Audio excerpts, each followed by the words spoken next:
नमस्कार. जय महाराष्ट्र. जय महाराष्ट्र.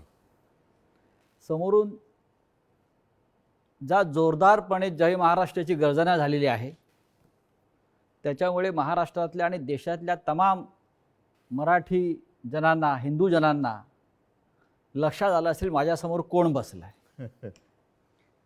कारण जय महाराष्ट्र आवाज घुमवणारे बाळासाहेब ठाकरे, त्यानंतर उद्धवजी ठाकरे आज या स्टुडिओमध्ये आपल्याबरोबर उपस्थित आहेत. गेल्या 1 महिन्यापासून महाराष्ट्रात, देशात जे एक राजकीय वादळ निर्माण झाल्याचा भास निर्माण केले जातोय त्याचे संपूर्ण केंद्रबिंदू उद्धव ठाकरे आहेत. आणि ज्यांना प्रतीक्षा होती मोठ्या प्रमाणात की उद्धव ठाकरे कधी बोलतील या सगळ्या विषयावर आणि लोकांच्या प्रश्नांना थेटपणे कधी उत्तरं देतील, अशी बहुचर्चित आणि बहुप्रतीक्षित असलेली मुलाखत आज ते सामनासाठी देत आहेत. उद्धवजी, मी आपलं स्वागत करतो. फार नमनाला घडावर तेल न घालता थेट प्रश्नाकडे आपण येऊया. कारण गेल्या काही दिवसात महाराष्ट्रात आणि देशात ज्या घडामोडी घडवल्या जात आहेत त्याच्यामुळे महाराष्ट्राचं समाजमन अस्वस्थ आहे. आपण किती अस्वस्थ आहात किंवा आपली भूमिका पुढे काय आहे, यातून शिवसेना कशी पुढे जाईल, अशा अनेक प्रश्नांचं काहू या राज्याच्या मनामध्ये, जनतेच्या मनात नाही, महाराष्ट्राच्या मनामध्ये मारलेलं आहे. पण तरीही मला आज तुम्ही खूप रिलॅक्स दिसताय उद्धव साहेब. म्हणजे मला याचं कारण समजत नाही की आज मी आपल्याला पाहतोय किंवा गेले काही दिवस पाहतोय, आपल्या चेहऱ्यावर कोणताही तणाव दिसत नाही आणि आपण अत्यंत मोकळेपणाने इथं आलात आणि बोलताय. हे काय रहस्य आहे? हे रहस्य साहजिकच आहे. माझी माँ आणि शिवसेना प्रमुख बाळासाहेब यांच्याकडनं आलेले एक हे रसायन आहे. माँ म्हटल्यानंतर शांत, सौम्य, संयम, आणि साहजिकच आहे बाळासाहेब म्हटल्यानंतर वर्णन करण्याची आवश्यकता नाही आहे. आज जवळपास 1 वर्षानंतर आपण भेटतो आहोत. होय. मला आठवतंय गेल्या वर्षी या दिवसात जेव्हा आपली मुलाखत घेतली होती तेव्हा कोरोनाचा कहर हा वरखाली होत होता. त्या कोरोनामध्ये जे काही करता येणं शक्य होतं ते मी राज्याचा मुख्यमंत्री म्हणून आणि अभिमानाने सांगेन की माझ्या राज्याचा कुटुंब प्रमुख म्हणून मी केलं. त्याच्यानंतर आता पाहिलं असाल, कारण त्यावेळेला लॉकडाऊन होता, मंदिरं बंद होती, सणासुदींना बंदी होती. पण यावर्षी आपण पहिली पंढरपूरच्या वारी तिला परवानगी दिली म्हणण्यापेक्षा तिच्यामध्ये कोणताही अडथळा येऊ दिला नाही आणि जल्लोषात ती पार पाडली. म्हणजे पुन्हा एकदा सणासुदीला सुरुवात झालेली आहे.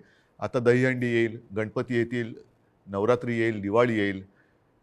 पुन्हा एकदा आपल्या आयुष्यामध्ये उत्सव, उत्साह आणि आनंद याची सुरुवात झालेली आहे. एक मध्ये जणू काही पॉज बटन दाबलं गेलं होतं. आपल्या सगळ्यांच्या सहकार्याने आपण कोरोनातून आणि त्या संकटातून बाहेर पडलो. मला आनंद आहे. आता आपण सुरुवातीला जे म्हटलं की एक वादळ आल्याचा आभास होतोय. वादळ म्हटल्यानंतर पालापाचोळा उडतो. तो पालापाचोळा उडतोय सध्या, आणि तो पालापाचोळा एकदा बसला की खरं दृश्य हे लोकांसमोर नक्कीच येणार आहे. मी शांत कसा, तर मला चिंता नाही आहे. चिंता माझी नाही आहे, शिवसेनेची तर बिलकुल नाही आहे. हां, थोडीफार जी आहे ती नक्कीच मराठी माणसांची आणि हिंदूंची आहेच, हिंदुत्वाची आहे. ह्याचं कारण हिंदू द्वेष्टे हे आपल्या घरातच आहेत. मराठी द्वेष्टे, मराठी माणसाची एकजूट तुटावी, फुटावी, हिंदूंमध्ये फूट पडावी, आणि जी मेहनत माननीय शिवसेना प्रमुखांनी हयातभर केली मराठी माणसाची एकजूट करण्यासाठी, हिंदुत्वाची, हिंदूंची एकजूट करण्यासाठी, ती आपल्याच काही कपाळकरंट्यांच्या हातनं तोडावी, मोडावी असा हा प्रयत्न केला जातोय. ती मला एक चिंता आहे. आणि म्हणून मी जे म्हटलं की हा पालापाचोळा सध्या उडतोय, कोण कुठे, हा इकडनं पालापाचोळा तिकडे जातोय, पुन्हा इकडे येतोय, ही जी गळणं गरजेची होती ती पानं ही उडतात. मी मागे एकदा माझ्या मनोगतात म्हटलं होतं की ज्या वेळेला मी वर्षामध्ये राहत होतो त्या वर्षामध्ये 2 झाडं ही आपल्या घराला लागूनच आहेत. एक आहे गुलमोहराचं आणि दुसरं बदामाचं. दोन्ही झाडं मी साधारणतः गेले 2-1 वर्ष बघतोय, ज्याला आपण पतझड म्हणतो. ती पानं पूर्ण गळून पडतात, पानगळ म्हणतो. ती पानं पूर्ण गळून पडतात, अशा काड्या राहतात. आपल्याला वाटतं अरे या झाडाला काय झालं, पण 2 ते 3 दिवसात पुन्हा नवीन कोंब येतात, अंकुर येतात. आणि मी बघितले 8 दिवसामध्ये 10 दिवसात ते बदामाचं झाड सुद्धा हिरवंगार झालं, गुलमोहर सुद्धा हिरवागार वा, झाला. वा. म्हणून जी सडलेली पानं असतात ती झडलीच पाहिजेत. ती झडतायत पानं, ती सडलेली पानं आहेत. म्हणजे आता पानं झडून पडतायत. आता सडलेली पानं झडतायत. ज्यांना त्या झाडाकडनं सगळं काही मिळालं, सगळा रस मिळाला, सगळं मिळालं, म्हणून त्यांचा टवटवीतपणा होता, ती पानं सगळं झाडाकडनं घेऊन ती गळून पडतायत. आणि हे बघा कसं उघडं बोडकं झाले झाड, असं ते दाखवायचा प्रयत्न करतायत. पण दुसऱ्या दिवशी आपला माळीबुवा येतो, ती झाड सगळी पुन्हा ती पानगळ केळ्याच्या टोपलीत घेतो आणि घेऊन जातो. आता ती प्रक्रिया सुरू आहे केळ्याच्या टोपलीत झडलेली सडलेली पानं टाकण्याचा. आता सुरू झाले, आता नवीन कोंब फुटायला लागलेले आहेत.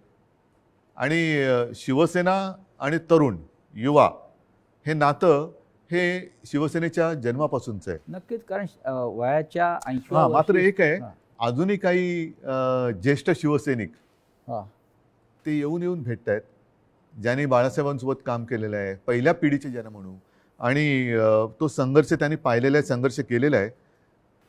त्यांना शिवसेना म्हणजे नेमकं काय ते कळलेलं आहे. त्यांना आत्तापर्यंत अनेकांना शिवसेनेकडनं काही मिळावं अशी अपेक्षाच नव्हती, आजही नाही आहे, पण ते येऊन येऊन आशीर्वाद देत आहेत. तुम्ही आता मगाशी वर्षाचा उल्लेख केलात, मलबार हिलवरचं वर्षा बंगला, मुख्यमंत्र्यांचं निवासस्थान. आणि मगाशी मी आपल्याला म्हटलं की आपण खूप रिलॅक्स दिसत आहे, पण मला असं दिसतं आहे की मलबार हिलवरून आपण परत मातोश्रीला आल्यावर जास्त रिलॅक्स झालं. जास्त माझं घर आहे ते. म्हणजे मी तुम्हाला एक सांगतो मुद्दामून, ह्या काही हे माझे अनुभव आहेत. जेव्हा माझी शस्त्रक्रिया झाली, 2 शस्त्रक्रिया झाल्या होत्या, तो एक अनुभव माझा वेगळा आहे. तो कधीतरी तो फार विचित्र अनुभवातून मी गेलो आणि ठीक आहे. पण त्यावेळेला जेव्हा ॲनेस्थेशियामधनं मला जागवलं, मुख्यमंत्री असताना, मुख्यमंत्री होतो ना, शस्त्रक्रिया झाली, ऑपरेशन थिएटरमधनं बाहेर ते ॲनेस्थेशियातून बाहेर आल्यानंतर काढताना मला डॉक्टरने विचारलं, सर कुठे जायचं, मातोश्री की वर्षा? मी पटकन म्हटलं मातोश्री. आणि मग डॉक्टरने सांगितलं, डॉक्टर मला तुम्ही गुंगीत सुद्धा विचारलं असतं ना ॲनेस्थेशिया दिल्यानंतर सुद्धा, तरी मी मातोश्री हेच उत्तर दिलं असतं. म्हणजे तुमची इच्छा नियतीने पूर्ण केली असं म्हणताय तुम्ही मातोश्रीत येण्याची? नियती ही म्हटलं तर असते, म्हटलं तर नसते. मुळामध्ये माझी वर्षामध्ये जाण्याची इच्छा होती का? हां, ह्याचा अर्थ ते आता मुख्यमंत्रीपद गेले म्हणून मी वाईट असं नाही, ते एक वैभव आहे. म्हणजे त्या मुख्यमंत्रीपदाचा वर्षाचा मी अजिबात अनादर करणार नाही. ती एक वेगळी वैभवशाली वस्तू आहे. महाराष्ट्राचं मुख्यमंत्रीपद हे मोठं वैभवशाली पद आहे, जबाबदारीचं पद आहे. त्याचं पूर्ण आदर ठेवून मी कधीच वैयक्तिक अशी स्वप्न बघितली नव्हती. पण त्यावेळेला जे घडलं ते आजच्या लोकांना, ज्यांना आपण विश्वासघातकी म्हणू, त्यांना ते पूर्ण माहिती आहे कसा पाठीत वार केला गेला आणि कोणत्या परिस्थितीत महाविकास आघाडीला आपल्याला जन्म द्यावा लागला. हो, पण तुम्ही इस्पितळात असताना, तुम्ही गुंगीत असताना तुमचं सरकार पाडण्याचा प्रयत्न होत होता. त्या विषयावर बोलू का? असं साधारण तुम्ही सुद्धा, कारण मला कुठेही त्या माझ्या अनुभवातनं सहानुभूती नकोय. तो फार वाईट अनुभव होता. मानेची शस्त्रक्रिया ही कोणत्याही डॉक्टरनं किंवा कोणालाही ज्याला माहिती आहे त्याला विचारले की त्याच्यामध्ये धोके काय असतात, ह्याची कल्पना मलाही होती, पण ती करणं मला गरजेची होती. ती केल्यानंतर पहिली शस्त्रक्रिया झाली, त्यातून मी चांगला बाहेर पडलो होतो. अचानक एक 5-7 दिवसानंतर सकाळी जाग आल्यानंतर, खरं म्हणजे त्या दिवशी मला डॉक्टरने सांगितलं होतं की उद्धवजी उद्या आपल्याला जिना चढायचं आहे. तर मी मानसिक तयारीत होतो की आज जिना चढायचं, एक पाऊल पुढे जायचं आहे. सकाळी जाग आल्यानंतर जरा थोडासा एक आळस द्यायचा प्रयत्न केला तर मानेमध्ये जो एक असा क्रॅम्प म्हणतो असा आला आणि माझी मानेखालची सगळी हालचाल बंद झालेली. म्हणजे मला श्वास घेताना मी बघत होतो, माझं पोटही हलत नव्हतं. पूर्णपणे मी निश्चल झालो होतो. एक ब्लड क्लॉट तिकडे आला होता. सुदैवाने डॉक्टर वगैरे सगळे जागेवर होते आणि ज्याला तो गोल्डन आवर म्हणतात, त्या गोल्डन आवरमध्ये ते ऑपरेशन झालं, म्हणून मी तुमच्यासमोर आज उभा आहे. त्या काळामध्ये माझ्या कानावर येत होतं, माझे हातपाय हलत नव्हते, बोटं हलत नव्हती. सगळ्यात टेन्शन मला होतं की समजा कुठे काय डास चावला, मुंगी चावलं तर खाजवायचं कसं. म्हणजे हा एक वेगळा विचित्र भाग होता. पण त्या काळात माझ्या कानावर येत होतं की काही जण मी बरा व्हावा म्हणून देवावरती अभिषेक करत होते आणि काही जण मी असाच राहावा म्हणून देव पाण्यात बुडून बसले होते. देव पाण्यात बुडून बसलेले लोक आता पक्ष बुडवायला निघालेत. आणि तेव्हा हे पसरवलं जात होतं की हा काय आता उभा नाही राहत, आपलं काय होणार, तुझं काय होणार. म्हणजे ज्या काळामध्ये आपल्या पक्षाला सावरण्याची वेळ होती, आपला मी पक्षप्रमुख, कुटुंब प्रमुख, शस्त्रक्रिया झाल्यानंतर माझी हालचाल होत नव्हती, त्या काळामध्ये ह्यांच्या हालचाली जोरात होत होत्या. हे नाही म्हटलं तरी एक मला वेदनादायी एक सत्य हे आयुष्यभर माझ्यासोबत राहणार की जेव्हा, आणि मी तुम्हाला जबाबदारी दिली होती पक्ष सांभाळायची, नंबर 2चं पद होतं, पक्ष सांभाळायला म्हणून पूर्ण विश्वास दिला होता. तो विश्वासघात तुम्ही, मी हॉस्पिटलमध्ये असताना, म्हणजे माझी हालचाल बंद होती तेव्हा तुमची हालचाल जोरात होती, आणि ती सुद्धा पक्षाच्या विरोधात.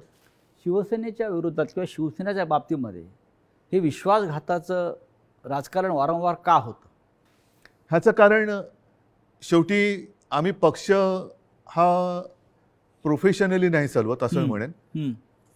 तुम्ही सुद्धा गेले अनेक वर्ष शिवसेना अनुभवतात, शिवसैनिकच आहात तुम्ही, पण एक परिवार म्हणून आपण बघत आलेलो आहे. बाळासाहेबांनी आम्हाला तेच शिकवलं, माने तेच शिकवलं की एकदा आपलं म्हटल्यानंतर आपलं, त्याच्यावरती कदाचित जो राजकारणामधला गुन्हा किंवा चूक असेल ती आमच्याकडनं वारंवार होते. ती म्हणजे एखाद्यावरती विश्वास टाकला म्हणजे आम्ही त्याच्यावर अंधविश्वास टाकतो. पूर्ण जबाबदारी, मग त्याला ताकद देणं असेल, शक्ती देणं असेल. म्हणजे 2014 साली जे आत्ता आम्ही हिंदुत्व सोडलंय म्हणून आवई उठवत आहेत, मारतायत, बोंब मारतायत, त्यांना मला हाच प्रश्न विचारायचा आहे की 2014 साली भाजपाने युती तोडली होती तेव्हा आपण काय सोडलं होतं? काहीच सोडलं नव्हतं. आजही नाही सोडलेलं हिंदुत्व. पण तेव्हा जो एक मधला काळ आला होता, विरोधी पक्ष एक शिवसेना झाली होती, म्हणजे अनेकांना असं वाटलं होतं की शिवसेना आता संपेल, पण शिवसेना एकाकी लढली आणि 63 आमदार निवडून आलेले. त्या काळामध्ये विरोधी पक्षाची जी जबाबदारी आपल्यावरती आली तेव्हा सुद्धा मी पद कोणाला दिलं होतं? आता सुद्धा जर भाजपनी आत्ता जे केलेलं आहे हे माझ्याशी बोलणी केल्याप्रमाणे हे आत्ता केलं, हे बोलणी केल्याप्रमाणे तेव्हा केलं असतं तर सन्मानाने झालं असतं. देशभरामध्ये पर्यटन करण्याची गरज लागली नसती. आणि असं मी ऐकलं, असं मी वाचलं, माझ्याकडे माहिती नाही, पण हजारो कोटी रुपये खर्च केले गेले. विमानांचा खर्च, हॉटेलचा खर्च, हे त्याच्यानंतर काही आणखीन अतिरिक्त खर्च म्हणजे खोक्यातला असेल, त्या खोक्यात काय दडलंय हे ज्याचं त्याला माहीत, देणाऱ्याला आणि घेणाऱ्याला कळलं असेल. पण हे फुकटात झालं असतं ना, आणि सन्मानाने झालं असतं. हेच तर मी सांगत होतो. मग का घडवलं? कारण त्यांना शिवसेना संपवायची आहे. जे शिवसेनेबरोबर ठरवलं होतं 2.5 वर्षाचं मुख्यमंत्रीपद, हेच तर तुम्ही आता केलं. आणि ते जर केलं असतं तर निदान 5 वर्षामध्ये भारतीय जनता पक्षाला एकदा तरी 2.5 वर्षात मुख्यमंत्रीपद मिळालं असतं. ही जी काय आता सोंगढोंग करतायत आम्ही शिवसेनेला, आता ही शिवसेना ते म्हणतात ती शिवसेना नाही आहे. हे सगळं तोडफोड करून त्यांचं समाधान होत नाही. त्यांना शिवसेना संपवायची आहे. ह्यांचा वापर करून ते शिवसेना संपवायला का संपवायचे असं वाटतं आपल्याला? आतापर्यंत गेल्या 56 वर्षात शिवसेना संपवण्याचे प्रयत्न अनेक आणि प्रत्येक वेळेला शिवसेना अधिक जोमाने आणि तेजाने उभी राहिलेली आहे.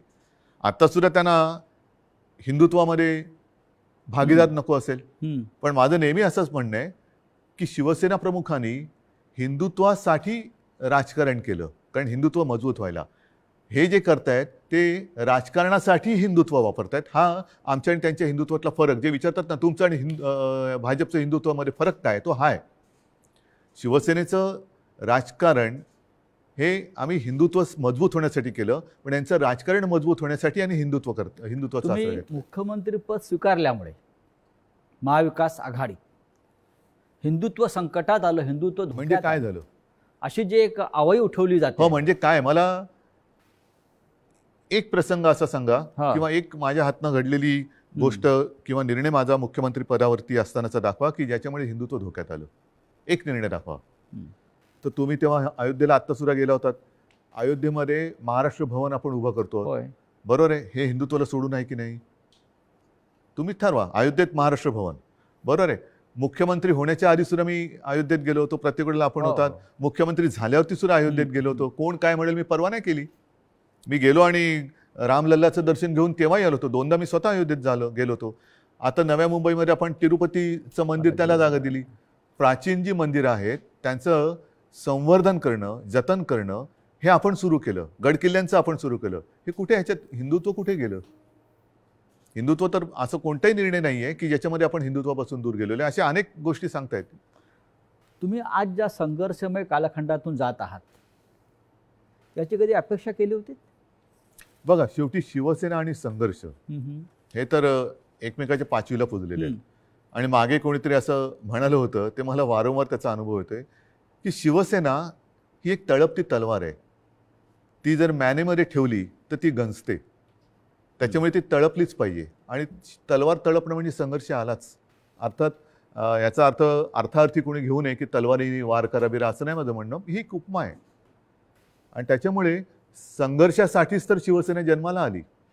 त्यावेळेला मराठी माणसासाठी, भूमिपुत्राच्या न्याय हक्कासाठी शिवसेनेचा जन्म झाला. त्याच्यानंतर हिंदुत्वासाठी शिवसेना लढली. मग ते 92-93 साल असेल किंवा कधी असेल. त्याच्यामुळे शिवसेना आणि संघर्ष, जिथे अन्याय तिथे वार, हे शिवसेनेचं ब्रीदवाक्य आहे.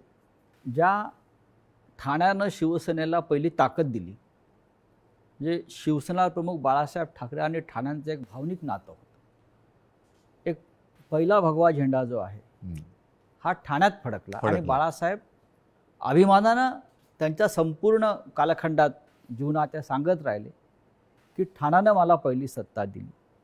त्याच ठाण्यातून शिवसेनेला आव्हान उभं राहिलं. ठाणेकर सुज्ञ आहेत. हे जे पालापाचोळा जो आहे ते म्हणजे काय ठाणेकर नाहीत. ठाणेकर आणि ठाणेकर नागरिक, शिवसेनेचे ठाणे आणि ठाण्याची शिवसेना, हे जे नातं आहे ना, हे ह्या पालापाचोळ्याला तोडता नाही येणार. त्याच्यामुळे मी तर म्हणेन पूर्ण महाराष्ट्र आणि ठाणंसुद्धा, अर्थात त्याच्यात आलं मुंबईसुद्धा आली, सगळेजण निवडणुकांची वाट बघतायत. आणि म्हणून माझं मत हेच आहे की याच्या पुढे एक असा कायदा झाला पाहिजे की ज्यांना कोणाला युती करायची असेल त्या दोन्ही पक्षांचं, 3 पक्षांचं, 10 पक्षांचं जे काय कडवळ तुम्हाला करायचं असेल ते करा. मात्र तुमच्यामध्ये करार मदार काय झालेला आहे तो जनतेसमोर ठेवा. जागा वाटप किती होणार आहे, कोणत्या ध्येयावरती, धोरणावरती तुम्ही युती करणार आहात, काय पुढे करणार आहात, हे करा. म्हणजे काय झालं असतं, एक तर जे माझं आणि भारतीय जनता पक्षाचं ठरलं होतं ते जे आता आधी नाकारून आता त्यांनी ते केलं, हे आधी जनतेसमोर उघडपणाने आलं असतं. दुसरी गोष्ट, निवडणुकीनंतर जे काय त्यामुळे मला करावं लागलं, महाविकास आघाडीचा जन्म नसता झाला. तो महाविकास आघाडीचा जन्म आम्ही दिला तेव्हासुद्धा तुम्ही बघितलं की आम्ही शपथ जी मी घेतली ती शिवतीर्थावरती घेतली. छत्रपती शिवाजी महाराजांच्या पुतळ्याच्या आणि बाळासाहेबांचं स्मारक आहे तिकडे, त्या साक्षीने घेतली. हजारो लाखो लोक आणि शिवतीर्थ हे भगवं पूर्ण फुलून गेलं होतं, ओसांडून वाहत होतं पूर्ण. म्हणजे जर लोक नाराज असतील तर तिकडे कोणी आलं नसतं. पण तरी देखील माझं मत असं आहे की आता निवडणुका घ्या. जर आम्ही महाविकास आघाडी स्थापन करून चूक केली असेल तर लोक आम्हाला घरी बसवतील. आणि जर भारतीय जनता पक्षाने माझं, कारण शेवटी जनता मला ओळखते, नाही म्हटलं तरी आता आमची 6वी पिढी ही महाराष्ट्राच्या जनतेसाठी काम करते. 6वी पिढी, त्याच्या आधीच्या पिढ्यासुद्धा होत्या. पण एक तर लोक त्यांना घरी बसवतील त्यांनी चूक केली असेल तर, जो करार त्यांनी आमच्याशी केला होता तो तोडला म्हणून, नाहीतर आम्ही पाप केलं म्हणून आम्हाला घरी बसवतील. होऊ द्या जनतेच्या कोर्टात फैसला, माझी तयारी आहे. पण या सगळ्या कालखंडामध्ये कधी नव्हे तो एक अघोरी प्रकार होतो आहे जो महाराष्ट्रात कधीच झाला नव्हता. तो म्हणजे कोणीतरी संपूर्ण शिवसेना हायजॅक करण्याचा प्रयत्न करत आहे. कारण त्यांना पर्याय नाही आहे. कारण नीट लक्षात घ्या, हा महत्त्वाचा प्रश्न आहे, एक बारकाव लक्षात घ्या. जे काय थोडंफार कायद्याचं ज्ञान मी लोकांशी बोलून, कायदेतज्ञांशी बोलून समजून घेण्याचा प्रयत्न केलेला आहे, त्यातून सांगतो की पूर्वी 2/3 ही सदस्य संख्या झाली का वेगळा गट स्थापन करता येऊ शकत होता. आता तो कायदा गेला. आता हे जे बाजूला झाले ते भले 2/3 असतील किंवा आणखीन काहीतरी असतील, त्यांना वेगळा गट स्थापन करता येत नाही. हे कायदेतज्ञांनी सांगितलेलं आहे. मी कायदा लिहिलेला नाही, मी कायदा वाचलेला नाही. मी घटनातज्ञांनी ज्यांनी त्याचा अभ्यास केला त्यांनी सांगितलेली मतं ऐकून आणि त्यांच्याशी बोलून सांगतोय. म्हणजेच काय की ह्या गटाला कुठल्या ना कुठल्या तरी पक्षामध्ये विसर्जित किंवा सामील व्हावं लागेल ह्या गटाला. मग त्यांच्यासमोर पर्याय काय आहेत, एक तर भाजपात जावं लागेल, नाहीतर दुसरे सपा आहेत, MIM वगैरे असे जे काही छोटे छोटे पक्ष आहेत त्यांच्यात जावं लागेल. आणि हे जर का कुठल्या पक्षात गेले तर भारतीय जनता पक्षाचा ह्यांना जो उपयोग करून घ्यायचा आहे तो उपयोग संपेल. कारण त्यांची ओळख त्यांना ती द्यावी लागेल की आता आम्ही भाजपात गेलो, आता आम्ही समाजवादीत गेलो, आता आम्ही बच्चू कडूंच्या पक्षात गेलो. तर म्हणून ते एक भ्रम निर्माण करतायत की आम्ही म्हणजेच शिवसेना. जे मधल्या काळामध्ये एक क्लिप फिरली बघा, असं माझ्या काळात कधी झालं नव्हतं. माझ्या बाजूला उपमुख्यमंत्री अजितदादा पवार बसायचे, पण त्यांनी कधी माझा माईक नव्हता खेचला. काही वेळेला त्यांना अधिक त्यांच्याकडे माहिती असायची अर्थसंकल्प किंवा काय, तर मी त्यांना सांगायचो की दादा तुम्ही उत्तर द्या, पण माझ्याकडनं कोणी माईक नाही खेचला. माईक खेचणं ठाकरे आहात तो तर भाग झालाच, पण एक आमच्या महाविकास आघाडीमध्ये एक सभ्यता होती आणि समन्वय होता. असो, त्याच्यावरती नंतर बोलायचं तर मी बोलेन. पण त्याच्यामध्ये जे उपमुख्यमंत्री बोलले की हे म्हणजे शिवसेना, म्हणजेच त्यांचा डाव असा आहे की शिवसैनिकांमध्येच लढाई लावायची, शिवसेना खतम करायची. एकदा का काम संपलं की पालापाचोळा तुम्ही जे मगाशी म्हणालात तो टोपलीत भरला की नेऊन टाकायचा. पण त्यांचा अशी योजना होती की बाळासाहेब ठाकरेंनंतर ही शिवसेना परत खतम करायचीच त्यांचं स्वप्न होतं, पण बाळासाहेबांनंतर तुम्ही शिवसेना उभी केली. त्यांच्या पोटात तेच दुखतंय. त्यांना शिवसेना आणि ठाकरे वेगळे करायचे, जसं गांधी आणि काँग्रेस आणि त्यांच्यात एक तुम्ही बघा, मला टीकात्मक केवळ बोलायचं म्हणून मी बोलत नाही, पण दुसरे जे आता सरदार वल्लभभाई पटेल, सुभाषबाबू, तसं बाळासाहेब, हे स्वतःचेच म्हणून आता लोकांसमोर आणायचं. म्हणजे आपल्याकडनं काही आदर्श निर्माण नाही झाला तर दुसऱ्यांचे जसं पक्ष फोडतायत तसं आदर्श फोडायचे, आदर्श फोडायचे म्हणा किंवा पळवायचे म्हणा, आणि मग ते आपलेच म्हणून लोकांसमोर जायचं. तसं त्यांचं चाललंय की बाळासाहेबांना त्यांनी मान सन्मान तर दिलाच पाहिजे, नाही तर लोक जोडे मारतील, लोक ठेवणार नाहीत त्यांना जागेवर. कोणी असला आणि तो बाळासाहेबांच्या विरोधात काही बोलला तर लोक हाणतीलच जोडा त्याच्या. तर म्हणून त्यांना बाळासाहेब पाहिजेत, पण आता ठाकरे आणि शिवसेना हे नातं तोडायचं आहे. माझं आव्हान आहे की ठाकरे आणि शिवसेना नातं तोडून दाखवा. मात्र ते करताना माझ्या वडिलांचे फोटो लावून मतं मागू नका. प्रत्येकाला आईवडील असतात आणि त्यांच्याबद्दल मला आदर आहे. मला माझ्या आईवडिलांबद्दल आदर आहे, तसं प्रत्येकांना प्रत्येकाच्या आईवडिलांबद्दल आदर असायला पाहिजे. आता गेल्या आठवड्यात गुरुपौर्णिमा झाली. मी माझ्या वडिलांना आजोबांना गुरु मानतो. प्रत्येकाने पितृदेव भव मातृदेव भव देव मानलं पाहिजे. स्वतःच्या आईवडिलांचे फोटो लावावेत आणि मतं मागावीत. जर आज माझ्या दुर्दैवाने माझे आईवडील माझ्यासोबत असे नाही आहेत, पण ते नेहमी मी माझ्यामध्ये आहे असं मानतो, पण ज्यांची आई आणि वडील हे सुदैवाने त्यांच्यात आहेत, तर मी म्हणेन असा आशीर्वाद पुन्हा दुसरा मिळू शकत नाही. त्यांना घेऊन सभा घ्याव्या, भाषणं करावीत आणि मतं घ्यावीत. माझे वडील काय चोरताय? माझे वडील कशा? म्हणजेच काय की तुमच्यात कर्तृत्व नाहीये, तुमच्यात हिंमत नाहीये, तुम्ही मर्द नाही आहात, तुम्ही विश्वासघातकी आहात. आणि लोकांचा, माझा तर केलाच, लोकांचा विश्वासघात करताना बाळासाहेबांच्यावरनं संभ्रम कशाला करतायत? तुमच्यात तुमचा मर्दाचा चेहरा घ्या आणि जा पुढे आणि मागा मतं. नाही, पण निवडणूक आयोगापुढे आता एक नवीन खटला उभा राहतो आहे. तो म्हणजे धनुष्यबाण कोणाचं चिन्ह, जे शिवसेनेचं जे लोकांपर्यंत पोहोचलं. बघा, मला अजूनही देशाच्या घटनेवरती भरोसा आहे, कायद्यावरती भरोसा आहे. चोरीमारी सगळीकडे चालते असं माझं मत नाही आहे तेवढा. कारण मी जे म्हटलं ना की सत्यमेव जयते, नाहीतर हे तुम्हाला वाक्य पुसावं लागेल आणि मग दोन वाक्य करावं लागेल एकाची. एकतर म्हणजे असत्यमेव जयते आणि दुसरं वाक्य सत्तामेव जयते.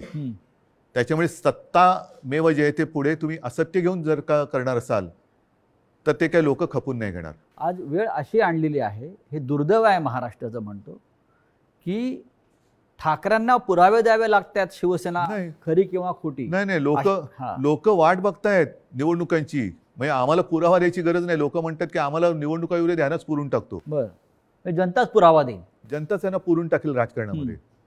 आज जी फूट दिसते शिवसेनेत, अशा प्रकारची फूट याआधी राणे भुजबळांनाही पाडता आली नव्हती.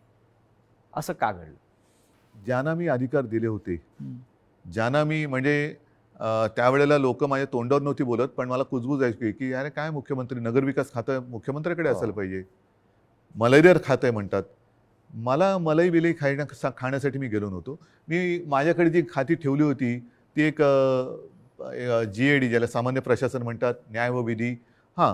IT मध्ये मला खरंच काहीतरी एक तंत्रज्ञानाचा उपयोग सगळ्या खात्यांसाठी काहीतरी करता येईल का, हा एक माझा विषय होता. राजीव गांधींनी एक क्रांती केली होती, तसा एक विषय होता. आणि त्याच्यानंतर काही काळ एका दुसऱ्या मंत्र्यांनी दिवे लावले म्हणून त्यांचं खातं माझ्याकडे थोडे दिवस मला ठेवावं लागलं होतं. नक्की काय चुकलं असं वाटतं? चूक माझी आहे. आणि ती मी पहिल्याच माझ्या फेसबुक लाईव्हमध्ये कबूल केलेली आहे. गुन्हा माझा आहे तो म्हणजे मी यांना परिवारातले समजून यांच्यावरती अंधविश्वास ठेवला. तुमचं मुख्यमंत्री होणं चुकलं? मला दोन गोष्टी आहेत. समजा मी मुख्यमंत्री त्यावेळेला यांना केलं असतं, हां, यांनी वेगळं आणखीन काय केलं असतं, कारण यांची भूकच भागत नाही. यांना मुख्यमंत्रीपद पण पाहिजे आणि आता पक्षप्रमुख म्हणजे शिवसेना प्रमुख व्हायचे. शिवसेना प्रमुखांबरोबर स्वतःची तुलना करायला लागलात. म्हणजे हे जे आहे ना, ही राक्षसी महत्वाकांक्षा आहे आणि ह्याला हावरटपणा म्हणतात. हाव हाव म्हणजे एक दिलं तरी तुझं तेही माझं, माझं तेही माझं, तुझं तेही माझं, ह्याचं तेही माझं, त्याचं तेही माझं, माझं ते माझं, तुझं तेही माझं इथपर्यंत होतं. आता ह्याचंही माझं आणि त्याचंही माझं इथपर्यंत त्यांची हाव गेलेली आहे. या हावरटपणाला सीमा नसते. की महाविकास आघाडीचा प्रयोग चुकला? महाविकास आघाडीचा प्रयोग जर का चुकला असता तर लोकांनी उठाव केला असता, लोकांनी, जनतेने केला असता. तसं नाही झालं. जनता ही आनंदी होती कारण आल्या आल्याच आम्ही पहिल्यांदा शेतकऱ्यांना कर्जमुक्त केलं होतं. हां, त्याच्यानंतर करोना काळामध्ये मी अभिमानाने सांगेन संपूर्ण माझ्या मंत्रिमंडळातील सहकार्यांनी, प्रशासनाने आणि जनतेने उत्तम सहकार्य केलं. म्हणून आणि म्हणूनच ज्या पहिल्या 5 मुख्यमंत्र्यांमध्ये माझं नाव आलं ते मी माझं नाव नाही मानत, ते जनतेचा मी प्रतिनिधी म्हणून ते नाव आलं होतं. जर समजा यांनी सहकार्य नसतं केलं तर कोण होतो मी? मी कोण होतो? मी एकटा काय कर बरं, मी तर घराच्या बाहेरही पडत नव्हतो कारण घराबाहेर पडायचं नाही हेच मी लोकांना सांगत होतो. जाऊन घोळके करा. फुटीरांचा आक्षेप त्याच्यावरच आहे. जे फुटून गेले आहेत त्यांचा आक्षेप असा आहे की आपण घराबाहेर पडला नाहीत, आपण मंत्रालयात गेला नाहीत आणि आपण त्यांना भेटला नाहीत. तरी सुद्धा घराबाहेर न पडता सुद्धा देशातल्या सर्वोत्तम 5 मुख्यमंत्र्यात नाव का आलं माझं? कारण त्यावेळेला ती परिस्थिती तशी होती. मी स्वतः सांगत होतो घराबाहेर पडू नका आणि लोक ऐकत होते. लोक ऐकत होते. मी जर का घराबाहेर आजही पडलो आणि केव्हाही पडलो तरी शिवसेना प्रमुखांच्या, माझ्या पूर्वजांच्या आशीर्वादामुळे गर्दी होतेच. गर्दी होतेच. म्हणजे मग काय झालं असतं? लोकांसांगे ब्रह्मज्ञान आणि स्वतः कोरडे पाषाण.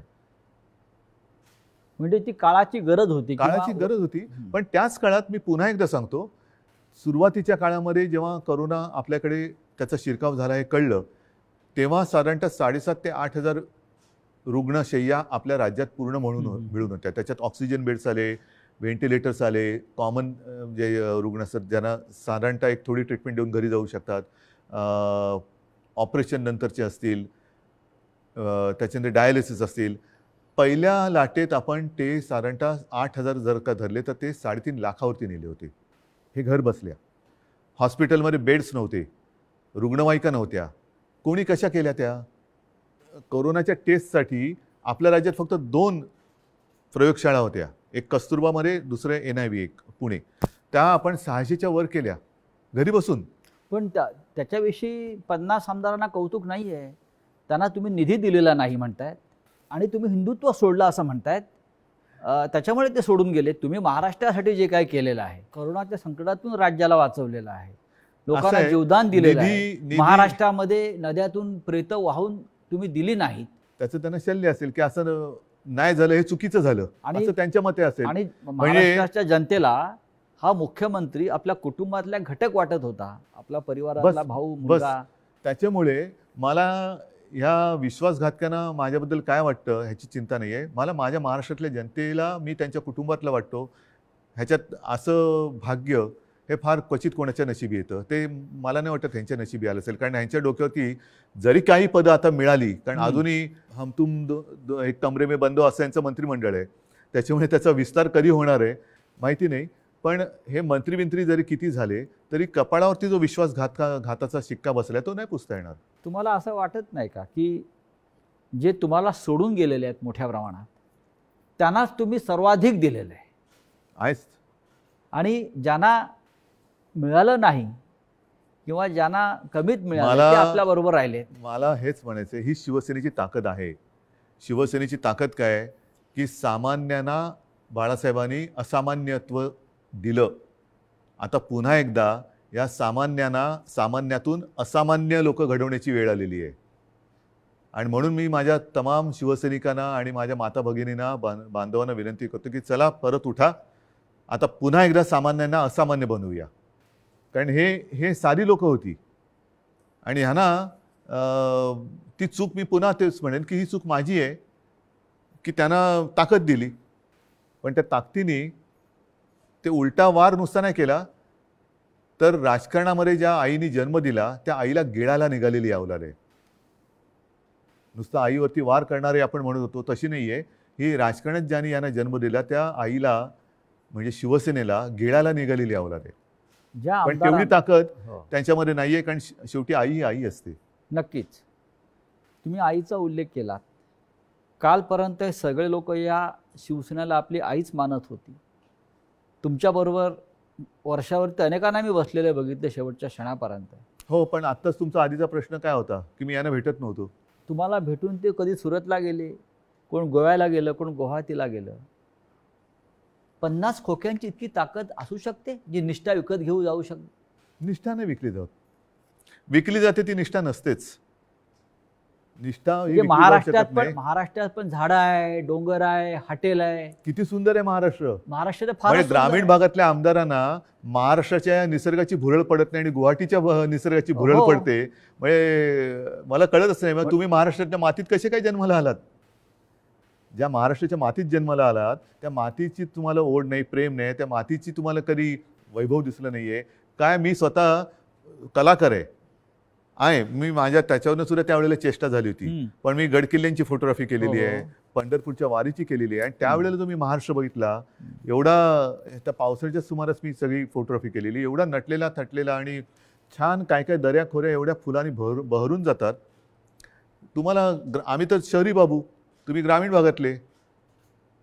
तर ग्रामीण भागात राहून तुम्हाला महाराष्ट्राचं सौंदर्य दिसत नाही, त्याचं वर्णन करावं असं कधी वाटलं नाही. आणि डायरेक्ट गुवाहाटी. मी गुवाहाटी का वाईट नाही म्हणत, प्रत्येक प्रदेश चांगला आहे, पण ह्यांना हे काय मातीसाठी करणार. इतिहास काळापासून दिल्ली आणि महाराष्ट्राचा कायम झगडा आहे. मग औरंगजेब, छत्रपती शिवाजी महाराज असतील, संभाजी महाराज असतील, दिल्लीने महाराष्ट्रावर सतत पाठीमागून वार केले किंवा महाराष्ट्र संपवण्याचा प्रयत्न केला. कारण काय हे आणि आता आजही तेच चित्र आहे. ह्याच्या मुळाशी जाण्याची आता गरज की वाटते की आजही शिवसेनेचा सूड घेण्यासाठी ते बाळासाहेब ठाकरेंच्या अस्तित्वाला सुरुंग लावत आहे. मान्य, पण ह्याच्या मुळापर्यंत जायची गरज आहे. कारण जोपर्यंत हे दिल्लीत गेले नव्हते तोपर्यंत बाळासाहेब ठाकरेच यांना जपत आले होते. बाळासाहेबच यांना वाचवत आले होते आणि वाचवलं होतं एका हिंदुत्वाच्या ध्यासापायी, वेडापायी. मग दिल्लीत बसल्यावरती असं त्या दिल्लीच्या खुर्चीला काय असं वेगळा काय स्प्रे मारला की काय झालं की तुम्हाला ज्यांनी जपलं त्यांनाच तुम्ही संपवायला निघालात. ज्या शिवसेनेनी बाबरीची जबाबदारी तेव्हा घेतली होती शिवसेना प्रमुखांनी, त्या शिवसेनेला तुम्ही हिंदुत्व सोडलं म्हणून संपवायला निघालात. बरं, आम्ही काँग्रेसबरोबर गेलो म्हणून तुम्ही म्हणता हिंदुत्व सोडलं. मग मुफ्ती महमद आणि मेहबूबा मुफ्तीबरोबर तुम्ही गेला होतात, ते काय होतं, काय सोडलं होतं तुम्ही. मग तेव्हा तर आम्ही आता तुम्हाला वाटतं हिंदुत्व सोडले, जे सोडलं नाही, पण तेव्हा तुम्ही लाच सोडली होतीत ना. काय मेहबूबा मुफ्ती आज सुद्धा वंदे मातरम म्हणतात की भारत माता की जय बोलतात. हे माहिती असून सुद्धा तुम्ही मला हे त्यांनी एकदा सांगितलं होतं की तिकडे निवडणुका घेऊन दाखवा असं अतिरेक्यांनी आव्हान दिलं, म्हणून आम्ही निवडणुका घेऊन दाखवल्या. सरकार बनवून दाखवा म्हणून आम्ही त्यांच्याबरोबर सरकार बनवून दाखवलं. पण सरकार बनल्यानंतर मला वाटतं मुफ्ती महमद सईदनी अतिरेक्यांचा आणि पाकिस्तानला त्यांनी धन्यवाद दिले होते काश्मीर खोऱ्यात शांततेत निवडणुका होऊ दिल्यामुळे. मग कोणाला काय दाखवलं तुम्ही, कोणाला काय दाखवलं. म्हणजे बरं, आता सुद्धा ते बिहारमध्ये जे बसलेत नितीश कुमार बरोबर, नितीश कुमार हिंदुत्ववादी आहेत का. कारण मला जे आठवतं त्याच्याप्रमाणे त्यांनी एकदा संघमुक्त भारत असा नारा दिला होता. संघमुक्त भारत असं शिवसेनेने कधी दिला नाही. राम मंदिराच्या प्रश्नावर रामविलास पासवान एनडीएतून बाहेर पडले होते, तरी ते त्यांना प्यारे होते. हो, आम्ही तो उलट म्हणत होतो की विशेष कायदा बनवा. 5 वर्ष 7 वर्ष झाली तरी ते विशेष कायदा बनवून राम मंदिर बनवू शकले नाही. ते न्यायालयाने निकाल दिला. या देशातला समस्त विरोधी पक्ष आणि प्रादेशिक पक्ष संपवले जातात आणि मित्र पक्ष पण, आणि हा मित्र पक्ष. असं तुम्हाला काय दिसतंय का कारस्थान किंवा अशा प्रकारचं सुडाचं बघा, मला असं राजकारण? वाटतं हा ज्याचा त्याचा प्रश्न आहे. जे आता सरन्यायाधीश बोललेत मध्ये, ओझर तर मी वाचलं की आपल्या देशात विरोधी पक्षाला शत्रू समजू नका. विरोधी पक्षांनी सुद्धा जबाबदारीने वागलं पाहिजे आणि सत्ताधारी पक्षांनी सुद्धा जबाबदारीने वागलं पाहिजे.